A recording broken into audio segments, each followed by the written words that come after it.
Are you ready? Geauga County is the top maple syrup producer in Ohio and is celebrating its 100th Maple Festival this year. Matt Wentz is no stranger to the festival at all because it's something sweet, and we know you love the sweets. So fill us in on this festival.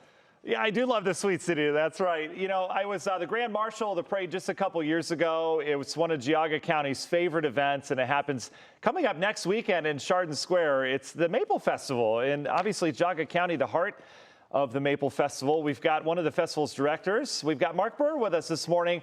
Mark, we're talking 100 years, a huge milestone coming up this year. Yes, this year is our sweet centennial. So we have been doing this for 100 years, which is pretty amazing to think that our little Maple Festival has been going on for 100 years, a century of sweet fun. That's amazing. And I'm sure you've seen some of the changes over, I mean, even the last, 10, 20 years or so. I mean, this continues to grow into what I feel like is a bigger and bigger event.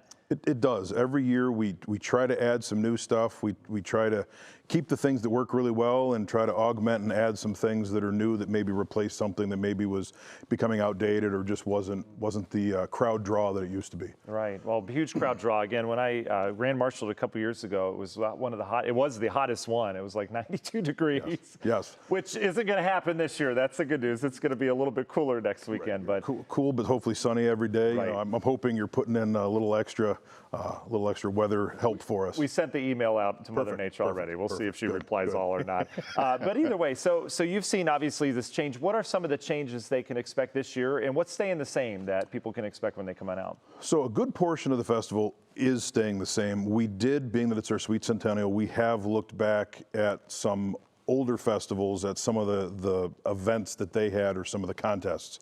And we're having a sap relay the one morning, kind of when we're setting up for the parade. We're going to do the sap relay. We're having a bubble gum chewing contest or a bubble blowing contest. A couple other things. There's, of course, always the pizza eating contest, pancake eating contest. There's a clown.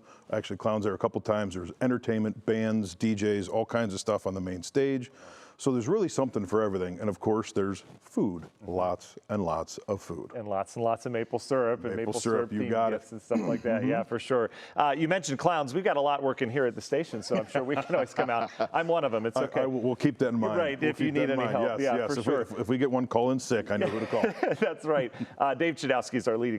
Anyway, in terms of their forecast, Mark, we're looking at, obviously, Geauga County is the center of maple syrup making in Ohio. Why is that? What is it about? Is it the climate? Is it the topography? What is it about Geauga County that? A little bit of everything, but majority it's the climate. We have, in the springs, we have cold nights, warms up a little bit during the day, and then it gets usually cold again at night. So that forces the sap up the tree during the day, back down the roots at night so that it never reaches the buds.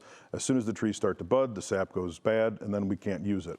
So that's really, it's the climate that we have. A lot of people complain about it, but it is perfect for maple syrup. It is. It gets colder out in Geauga County than in the city. We talk about that all the time. So how can people get connected with this? We obviously know it's Chardon Square next weekend.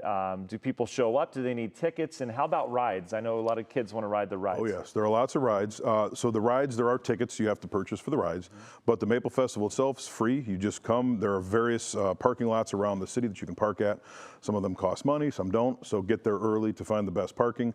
But to come onto the square, no problem. You just come up. No dogs unless they're service animals.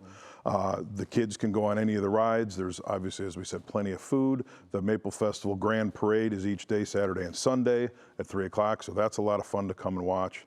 So yeah, it is definitely something to do on Thursday, Friday, Saturday, and Sunday, the last full weekend of April every year. And it's one of those times where we're all itching to get outside, and obviously we can do that. This is the first kind of hurrah to get outside. You got that right. You got that right. Yes. Mark, thanks for joining me. Awesome. Pleasure. It's going to be a great event. I can attest to that. My family goes every single year, and we have just the time of our life there. It really is good. And you take home some good stuff as well. So absolutely. Absolutely. All right. Well, we appreciate you joining us. Danita, again, I know you've got a lot of date nights with Brissa here over the last couple of weeks. You've set those up, but if you can make one with the Wentz family, we're heading out to the Maple Festival. Oh, hey, consider it done. Consider it done. Festival sounds amazing, right up my alley. Let's do it with the Wentz family. All right, sounds good. All right, thank you, Matt.